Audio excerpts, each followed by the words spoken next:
Hello friend, welcome to Stories by Tocci. We bring you interesting folk tales. Please don't forget to hit the like button, please share, and don't forget to subscribe to my YouTube channel. Thank you for doing so. Now let's get into the story. The first time Good Luck met Pressy, they were both just 5, standing shyly beside their mothers at a neighbor's naming ceremony.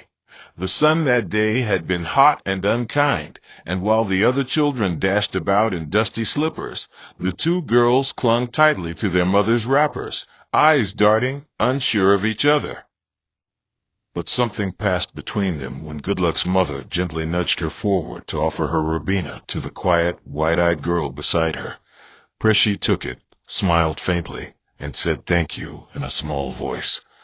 That small gesture sparked a closeness that would span over a decade. From that moment, they became a fixture in each other's lives. They braided each other's hair on Sunday evenings, sat beside one another in church, and wore matching uniforms sewn from leftover Ankara wrappers during school parties. Teachers often called them twins, not just because they were always together, but because they balanced each other out.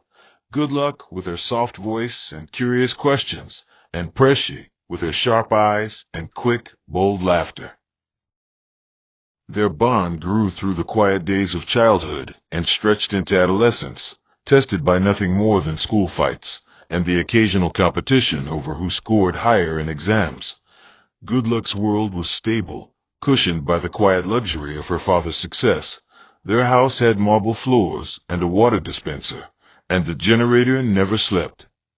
Her mother, always gracious, carried an aura of polished warmth, and her father, though often busy, made time to ask how school was going, and ensured her allowance never ran dry. In contrast, Pressy's home felt smaller, not just in size, but in the way it held tension in the corners. Her father was a quiet man who came home late, and her mother's voice often rose behind closed doors. Still, Good Luck never saw her friend as less. If anything, she admired how Pressy always had something funny to say, how she made the best of hand-me-downs and second-place prizes.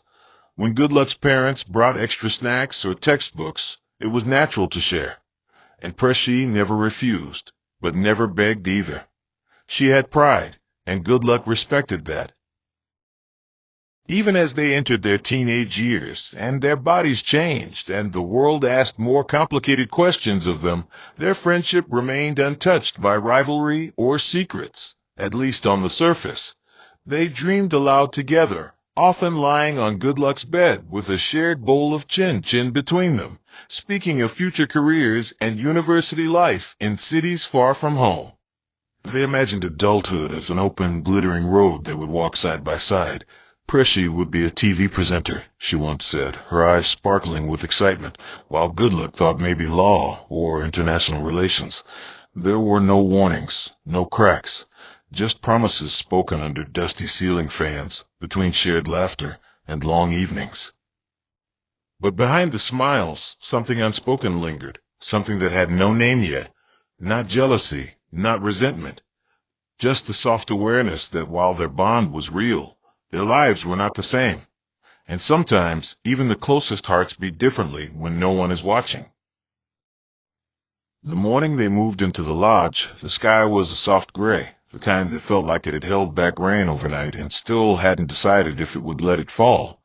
Good Luck and Pressy stood in front of the 2-story building, their belongings in nylon bags and old suitcases, their faces marked with the anticipation of this new beginning. The compound was already alive with the sounds of other students dragging buckets, chatting, playing music from their small speakers. A few boys from the next flat helped them carry in their bags, and the landlord's wife, wrapped in a faded wrapper and headscarf, handed them keys with a warning about not wasting water or bringing too many boys. Their room was small but decent, white walls with chipped corners, a single window that opened to the backyard, and enough space for 2 mattresses and a reading table. As they arranged their things, Pressy laughed about how this was the first time they'd be truly alone, no mothers hovering nearby, no fathers reminding them to study. Good Luck nodded, smiling as she arranged her carton of provisions, unaware of how much that freedom would eventually cost them. Life in the lodge quickly settled into a rhythm. Good Luck was the early riser, always ironing her clothes the night before and reviewing lecture notes with highlighters and tabs. Prissy, on the other hand, often stayed up late scrolling through her phone or laughing over TikToks, then rushed in the morning, applying lip gloss as she pulled on her jeans. They shared meals, complaints about boring lecturers, and whispered gossip about their neighbors. Good Luck's parents visited often, her mother with Ziploc bags of homemade stew, her father with envelopes of money, and sometimes a surprise new bedsheet or a flask. Each time they came, her mother would smile warmly at Pressy and say, "My dear, make sure Good Luck eats well, and both of you should take care of each other." They always left extra provisions and instructed Good Luck to share, which she always did without thinking twice. It felt natural, easy. Pressy would thank them politely, help unpack the groceries, and later tease Good Luck for still being her daddy's baby. They laughed over it, never questioning the closeness, never sensing the storm brewing beneath the surface. But outside their laughter, there were quiet moments when Good Luck noticed things, tiny things that never seemed important enough to mention. Like the way Pressy lingered at the window when Good Luck's father arrived, or how her smile stretched just a little wider when he spoke to her, or how, after one particular visit, Pressy asked casually if Good Luck's father had always been that kind and generous. Good Luck had shrugged and said yes, that he was just that type of man. The question floated for a moment, then disappeared into their chatter about school assignments. At night, when the power cut and the room was lit by the faint glow of their phones, Good Luck sometimes felt a strange tightness in her chest, a heaviness she couldn't explain. But she always dismissed it. After all, they were like sisters, weren't they? Nothing could ever come between them. That's what she believed. What she needed to believe. It was a Tuesday afternoon, hot and unusually quiet in the lodge. Most of the students had gone for their departmental meetings or group assignments. Good Luck had just finished her lecture and was feeling drained. The sun had been unforgiving on her way back from class, and all she wanted was to drop her bag, lie on the bed, and drink something cold. She approached their room, juggling her keys and phone, not expecting anything out of the ordinary. But when she opened the door, her steps paused. There, seated on her bed, was her father, smiling as he handed a drink to Pressy, who was seated across from him with her legs tucked under her. The air smelled faintly of meat pie and new money, and a bottle of juice stood unopened on the table. Good Luck blinked, her surprise obvious. He hadn't called to say he was visiting. He always called. Her father, ever the gentleman, stood up and pulled her into a quick hug, brushing off her confusion with a warm smile. "I wanted to surprise you," he said.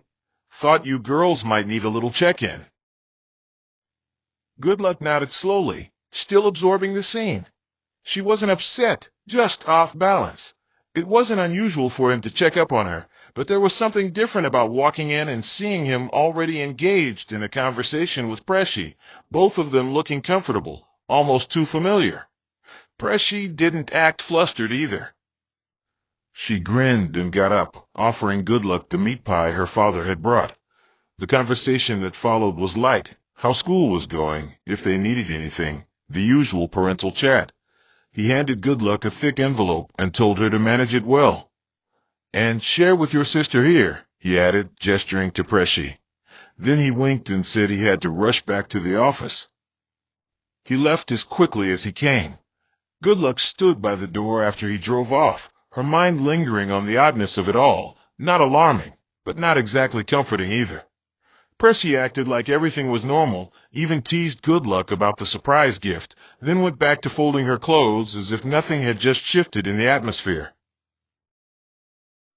That evening, as they ate together on the floor, their backs against the bed, Good Luck caught herself watching Pressy more closely. She wasn't sure what she was looking for, maybe a crack in her smile, or a flicker of something that could explain the unease sitting quietly in her chest. But Percy was as chatty and playful as always, describing a funny incident in one of her classes with animated gestures. Good Luck laughed when she was supposed to, but part of her laughter felt distant, like she was performing joy instead of feeling it. That night, as they both lay on their separate mattresses, facing opposite walls, the room was filled with soft music from someone's speaker outside. But for the first time since they'd moved in, Good Luck couldn't sleep. Something had shifted. She couldn't name it yet, but she felt it settling into the silence between them. The days that followed returned to their usual rhythm, at least on the surface. Good Luck attended her lectures, took notes with neat handwriting, and kept up with her reading schedule. Percy remained lively and full of gist, always coming back with something new to say about campus life or their neighbors in the lodge. But something had shifted beneath that routine, a soft, persistent discomfort that Good Luck couldn't explain, not even to herself. She began to notice the little inconsistencies, how Percy had started staying out later than usual, often returning with her hair freshly packed and a sweet scent clinging to her clothes. When Good Luck asked where she had been, Percy always had a vague answer. She met some classmates at the cafeteria. She attended a tutorial that ran late. She went to a friend's birthday gathering. None of the answers seemed outrageous on their own, but the way she said them felt rushed, like words chosen too quickly. Good Luck didn't argue. She listened, nodded, and pretended to believe. But doubt had taken root, and it began to grow in quiet corners of her thoughts. One Friday evening, just before a heavy rain, Percy walked into their room with a new phone in her hand. It was sleek, black, and clearly expensive, the kind of phone that stood out in a crowd. Good Luck looked up from her notes and raised her brows. "You got a new phone?" she asked. Percy beamed and nodded, holding it out for her to see. "One of my aunties sent it from Abuja," she said, her tone light. She felt sorry for me when I told her my old phone was misbehaving. Good Luck smiled faintly and handed it back, but something tugged at her. The box for the phone was still on the floor beside Percy's bag. It was too new, too fresh for a gift that came from Abuja. She didn't want to pry, but later that night, while Percy was in the bathroom, she glanced again at the box. The sticker showed it had been bought at a store just across town. She said nothing, closed her textbook, and turned off the light. It wasn't the phone itself that bothered her. It was the ease with which the light came, the softness in Percy's voice when she said "Auntie," like she had rehearsed it in her head before speaking. As the weeks passed, Percy's late-night outings became more frequent. Sometimes she left without saying where she was going. Other times, she said she was going to buy airtime or get suya at the junction, but returned almost 2 hours later, her hair slightly tousled and her lips glossier than when she left. Good Luck stopped asking. Not because she didn't care, but because she wasn't sure she was ready to hear the truth. She busied herself with schoolwork, avoided unnecessary conversations, and tried to convince herself that maybe she was just overthinking. But the silence between them started to stretch, even during dinner or shared chores. It wasn't cold, just distant. Like they were both waiting for something to be said that neither of them was brave enough to voice. And in that quiet, Good Luck began to feel more alone than she'd ever felt before, even with her best friend sitting right across the room. The wind was heavy that evening, tugging at the mango tree by the back fence and carrying the smell of rain through the corridor. Good Luck had just stepped outside to stretch her legs and cool off after hours of reading for an upcoming test. The lodge was quieter than usual. Most of the students had either gone to the viewing center to watch football or were buried in last-minute revision. She stood by the low railing, scrolling through her phone absent-mindedly, when a faint voice caught her attention. It was coming from just beyond the bend in the corridor, where the stairway turned towards the laundry area. It was Percy. She hadn't told Good Luck she was going outside, yet her voice was unmistakable, low, anxious, strained. At first, Good Luck didn't pay attention. thinking it was just another phone conversation. But as she took a few steps closer to the corner, she caught a few words that stilled her completely. "I can't remove it. I'm already too far gone," Pressy was saying, her voice tight, desperate. "It's not just about money anymore. I want to keep it. I want this to mean something." There was a pause, a sigh, then more words Goodluck couldn't hear. Her heart thudded heavily, her body frozen where she stood. She didn't know how long she remained there, barely breathing, before the conversation ended. The sound of Pressy's footsteps returned, soft and unhurried. Goodluck quickly stepped away from the corner, pretending she was checking her messages. When Pressy turned and saw her standing there, her face faltered for the briefest moment, just a flash of unease, before she quickly smiled. "I just came out to take a call," she said, her voice light, almost too casual. "One of my cousins from Ori." Goodluck nodded, her eyes searching her friend's face for traces of what she had just heard. But Pressy looked calm, composed, and moved past her into the room. That night, the air between them felt different, thicker.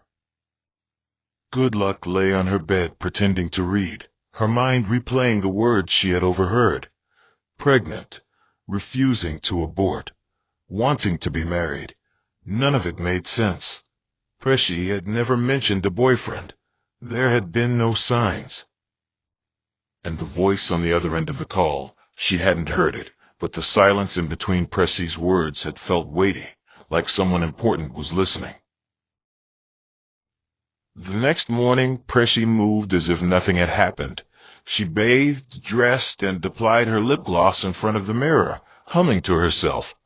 Goodluck watched her from the bed, her thoughts tumbling over each other. She wanted to ask, she wanted to shake her and demand to know what was going on. But fear held her still. Not fear of Pressy, but fear of what the truth might be. She waited until Pressy mentioned she had to meet someone at the gate before quietly standing up to follow, careful not to be seen. She took the back stairs, moving slowly, her heart pounding with each step. When she reached the corner near the gate, she froze. There, parked just outside the compound, was her father's car. And there inside it was Pressy, her head bowed, her hands covering her face, her body shaking with what looked like sobs. Goodluck's father leaned over from the driver's side, speaking to her in low, urgent tones. For a long moment, neither of them noticed her, and when they finally did, it was as though time stood still. Pressy quickly wiped her face. Her father stepped out, adjusting his shirt, pretending to smile. "I came to check on you," he said smoothly, like a man reciting a script. But Goodluck's legs didn't move. Her chest felt tight. All she could hear was the echo of Pressy's voice from the night before. "I can't remove it. I want this to mean something." The silence that trailed them back into the room was deafening.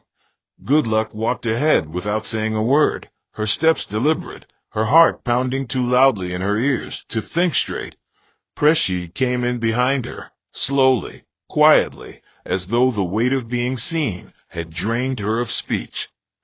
Goodluck sat on the edge of her mattress, staring at the floor, hands trembling slightly on her lap. Her father had driven off moments earlier, after muttering a few soft words neither of them responded to.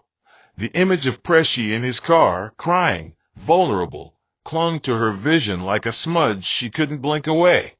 For a moment, she wondered if it was all just some misunderstanding, if perhaps she had walked into something entirely different from what it seemed. But deep inside, she knew better. The look on Pressy's face, the way she avoided her eyes, the way her father stuttered his lie, all of it confirmed the worst parts of Goodluck's imagination. And now, here they were, two people in one small room, pretending there was still peace between them when the very walls had just witnessed a shattering. It was Goodluck who spoke first. Her voice wasn't raised, but it was steady, too steady. "What's going on, Pressy?" she asked, not turning her head. "Please don't lie to me again." Pressy didn't respond at first. She sat on her bed and fiddled with the edge of her wrapper, then slowly looked up. Her eyes were red. "You weren't supposed to find out this way," she said quietly. "I wanted to tell you, but I didn't know how." Good Luck swallowed, forcing herself to keep listening. "I didn't plan for it to happen. Your dad, he came around a few times, and at first it was just kindness. Small talks. Then it became more." The words landed like bricks on Good Luck's chest. She looked at Pressy finally, her face hard, her eyes filled with disbelief. "How long?" she asked. "Almost 4 months," Pressy replied, tears slipping down her cheeks. "And my mum knows. She told me not to remove it. She said, it's our chance." Those words sank deep. Our chance. Good Luck stared at her friend, seeing someone she no longer recognized. Her mind ran through memories of their childhood, of shared meals and laughter, of secrets exchanged on lazy afternoons. How could that same girl, her friend, her sister and everything but blood, sit across from her now and confess such betrayal? And her father? The man who had raised her with gentle words and warm hugs. What kind of man seduces his daughter's best friend and leaves her to carry the shame alone? Good Luck's body felt heavy, like it belonged to someone else. She stood up slowly, walked to the window, and looked outside without seeing anything.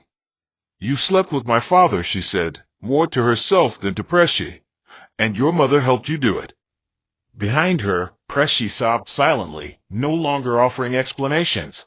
The room felt too small for both of them. The fan above squeaked with each turn, like it too couldn't bear the weight of what had just been revealed. Nothing felt safe anymore, not her home, not her friendship, not even her own name.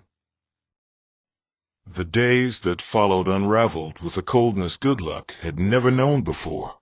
She stopped asking questions. There was nothing else she wanted to hear, no explanations, no apologies. Her father didn't call, and she didn't reach out either. Each morning she woke up earlier than usual, just to avoid sharing the same air with Pressy. They moved around each other like ghosts, silent, careful, and aching in ways neither could speak aloud. The room that once held their laughter and midnight stories now felt like a prison of heavy glances and unanswered pain. Good Luck stopped eating regularly, her appetite knotted by the betrayal she carried like a second skin. At school, she forced herself to stay composed, but her mind rarely stayed in class. Friends who knew them as the inseparable pair began asking where Pressy was or why they no longer walked together. She offered vague smiles, shrugged, and disappeared. There was no name for what she felt. It was deeper than anger and lonelier than heartbreak. Pressy tried once or twice to talk to her. One afternoon, she stood near the door and spoke softly, her voice cracking beneath the weight of guilt. "I didn't plan it to hurt you," she said. "I swear it just happened." But Good Luck said nothing. She kept folding her clothes, pressing her hands flat against the fabric, like that small act could keep her rage from spilling out. She didn't trust herself to speak. She feared the bitterness in her throat would come out sharp, unforgivable. Pressy went quiet again after that, and began to sleep in longer, often curled to the edge of her mattress like a punished child. Some nights, Good Luck could hear her crying quietly, the sound barely louder than the ticking wall clock. But Good Luck didn't offer comfort. Something inside her had hardened. The friendship they once had, tender, silly, and full of shared dreams, was now a fragile shell, already cracked and leaking truth. There was no version of the story where things would return to the way they were. That chapter was closed, and both girls knew it. Then, one Sunday, Good Luck's mother showed up at the lodge. She was holding a bag of soup and fried plantain, her scarf neatly tied, her perfume soft and familiar. Good Luck let her in, smiling faintly, but her insides twisted with dread. Her mother didn't sense it at first, chatting gently as she unpacked the food on the table. Then her eyes landed on Pressy, who emerged slowly from the bathroom in a long gown, her belly now gently rounded, no longer easy to hide. The air shifted. Her mother's face froze. She turned to Good Luck, confused, then back at Pressy. "Is she asked, her voice faltering. Good Luck didn't speak. She only nodded once, and her mother staggered back slightly, the horror creeping into her expression like slow-moving fire. "Who?" she whispered. "Who is responsible?" The room stood still, and when the name finally fell from Good Luck's lips, everything else around them fell too. Her mother sat down, slowly, like the weight of it had struck her knees. Her hands trembled. She didn't cry. She didn't scream. She just looked at her daughter, and in that look was the deep, breaking silence of a mother who had just realized she'd been betrayed by the man she thought she knew, and the family she once welcomed like her own. The lodge became unbearably quiet in the weeks that followed, not because people stopped talking, but because everyone had started whispering. News, once just another breeze that floated through the corridor, now moved like fire through dry leaves. Students who used to knock on their door for seasonings or gossip gave Good Luck curious glances in passing, their conversations pausing whenever she entered a space. Even lecturers noticed the slump in her once sparkling presence. She walked slower now, kept her head lower, and sat at the edge of lecture halls like someone trying not to be seen. At home, things had unraveled with even more ferocity. Her mother, after the confrontation in the lodge, went home in silence, but returned the following week, this time not with soup or soft words, but with accusations, tears, and a suitcase of her own clothes. Her father had confessed slowly and with many pauses, choosing shame over lies when cornered. He claimed he didn't mean for things to spiral, that he was weak, that he made a mistake. But his wife's silence had been colder than any insult. She didn't yell. She didn't collapse. She simply stared at him for a long time, then walked into the bedroom and began folding her clothes.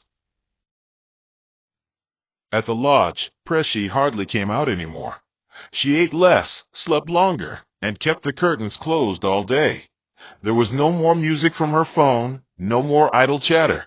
Once, Good Luck caught a glimpse of her writing something in a notebook, maybe a letter, maybe a prayer, maybe just a confession meant for no one but herself.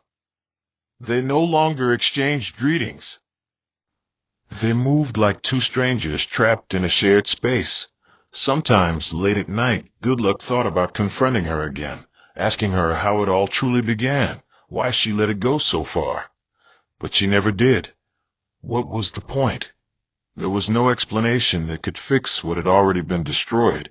Her father no longer called, and she didn't want him to.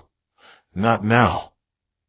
Her mother had moved into her aunt's place temporarily, and even her voice on the phone had changed, tired, low, restrained. The family had cracked open, and no one knew what pieces could be saved. It was around this time that Pressy stopped attending lectures altogether. At first, Good Luck thought it was temporary, that she was just overwhelmed and would return. But days turned into weeks, and Pressy remained inside, curled up on the bed with a worn scarf over her head and a slow silence surrounding her. One afternoon, a woman arrived, Pressy's mother. She was dressed in a simple wrapper and slippers, her eyes hard, her mouth set in a straight line. She didn't ask questions. She came in, greeted Good Luck faintly, and sat beside her daughter. They whispered, cried, argued in low voices Good Luck couldn't understand. Then the woman packed Pressy's things and led her away without a glance back. Good Luck sat on the edge of the bed after they left, staring at the empty space across from her. No suitcase, no perfume bottle, no folded wrappers, just silence. It should have felt like relief, but it didn't. It felt like grief. Not just for the betrayal, but for the girl she used to know, the one she called sister, and for the version of herself who still believed that some things, like loyalty, were unbreakable. The semester came to a slow, reluctant end. Exams passed in a blur of half-prepared answers and sleepless nights. Good Luck moved through it all like someone living outside her own body, present but barely. Her results were decent, though not her best, and the lecturers didn't ask questions. No one did anymore. Pressy's absence became just another quiet story added to the campus grapevine, softened by time and distance. But for good luck, the absence still echoed in the walls of their room. Even though she'd rearranged the furniture, bought a new curtain, and packed Pressy's leftover belongings into a black nylon bag she never opened, the air still felt altered. She had considered moving out entirely, but something about leaving felt like surrender. So she stayed. Nights were still long and heavy, but less sharp. Grief had turned from a roar to a dull throb, something she learned to live with rather than fight. It was a rainy afternoon when the news came.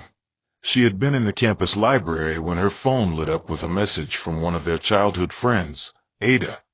Pressy gave birth yesterday. A girl. She's okay, but things are tough. Goodluck sat still for a long time, staring at the message without blinking. She didn't know how to feel. Relief, maybe, that Pressy had survived childbirth. Sadness, definitely, for the life that had changed too soon. And anger, still simmering, though quieter now. That evening, she walked for nearly 2 hours around campus, her feet tracing routes she didn't plan. She thought of the baby, a girl, born into a mess she didn't choose. Did she look like Pressy? Or worse, like her father? Goodluck shivered.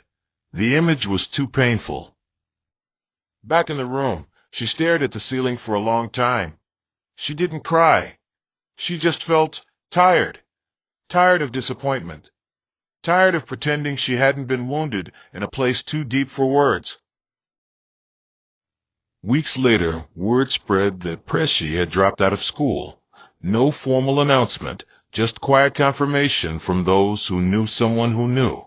She had taken up a job at a small pharmacy in their town, working long hours to earn enough to support herself and the baby. Her mother had returned to selling soft drinks from a kiosk near their street. The plan, the one that was supposed to end in comfort, in wealth and stability, had crumbled. Goodluck's father, after his confession and a tear-soaked apology to his wife, had tried to make amends, but nothing was the same. His wife forgave him quietly for the sake of peace, but a new kind of distance grew between them, one that didn't shout, but hummed beneath every shared meal, every closed bedroom door. Goodluck didn't visit home often anymore. She stayed in school, focused on her studies, surrounded by new classmates who didn't know what had broken her. But every now and then, when she saw a young mother on the street with a baby on her back, her chest would tighten. She would remember Pressy not as the girl who betrayed her, but as the girl who had once braided her hair under the mango tree, dreaming of a better life neither of them could quite reach. Time didn't heal everything, but it softened the sting. Months passed, folding into seasons, and the wounds that once bled fresh in Goodluck's heart began to scar over. Not because she forgot, but because remembering every detail became too exhausting. She found new patterns to live by, early morning walks around campus before the noise began, late-night reading under the orange light of her desk lamp, calls with her mother that focused only on her studies and nothing else. Her father's name rarely came up. The family now existed around an invisible line that everyone pretended not to see. When she went home for holidays, the house was quieter than before, and the laughter that once came freely between her parents now felt rehearsed, brittle at the edges. Her mother cooked as she always did, but her eyes had changed, less trusting, more tired. Goodluck stayed out of the sitting room when her father returned from work.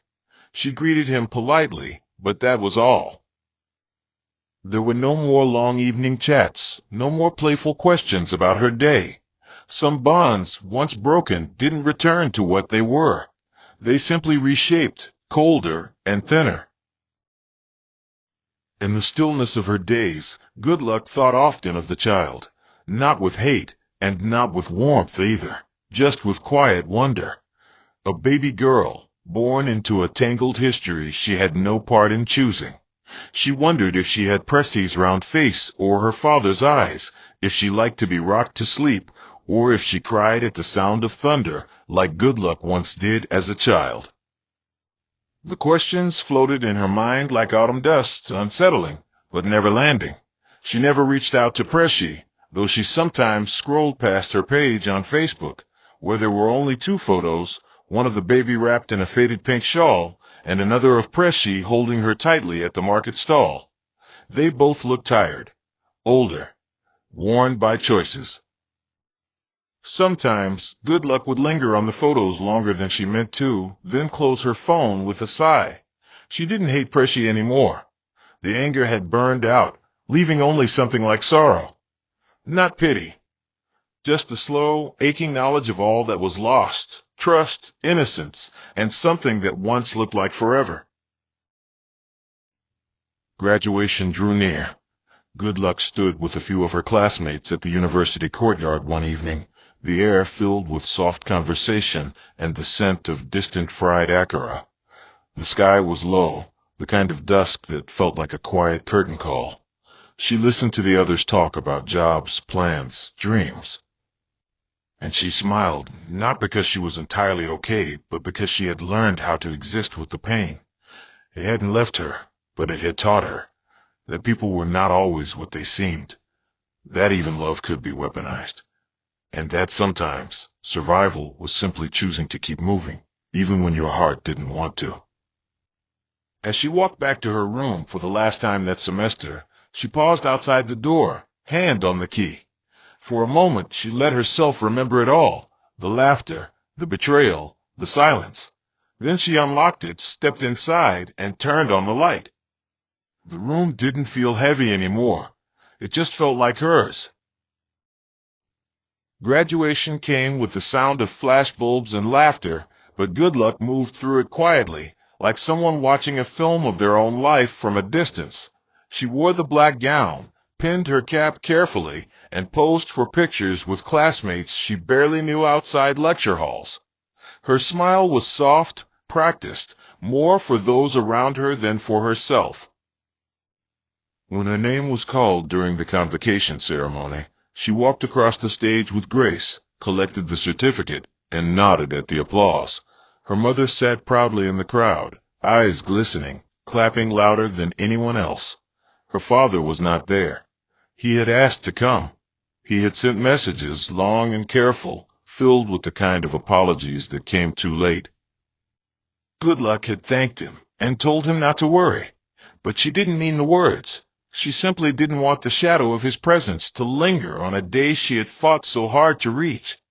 After the ceremony, her mother took her out for lunch. They laughed gently, talked about the future.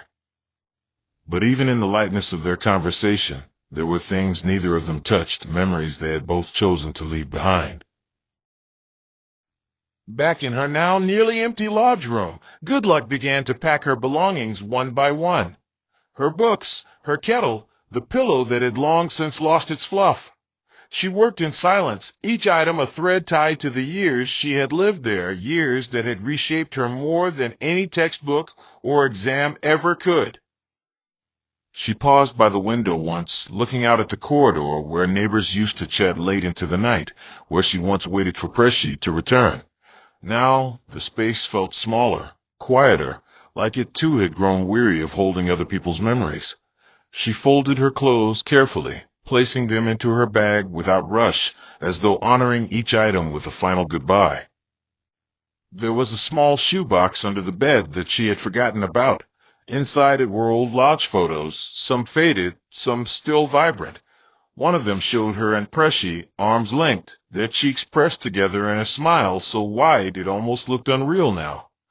Good Luck held it in her hands for a long time. Then, gently, she placed it back into the box, shut the lid, and left it there.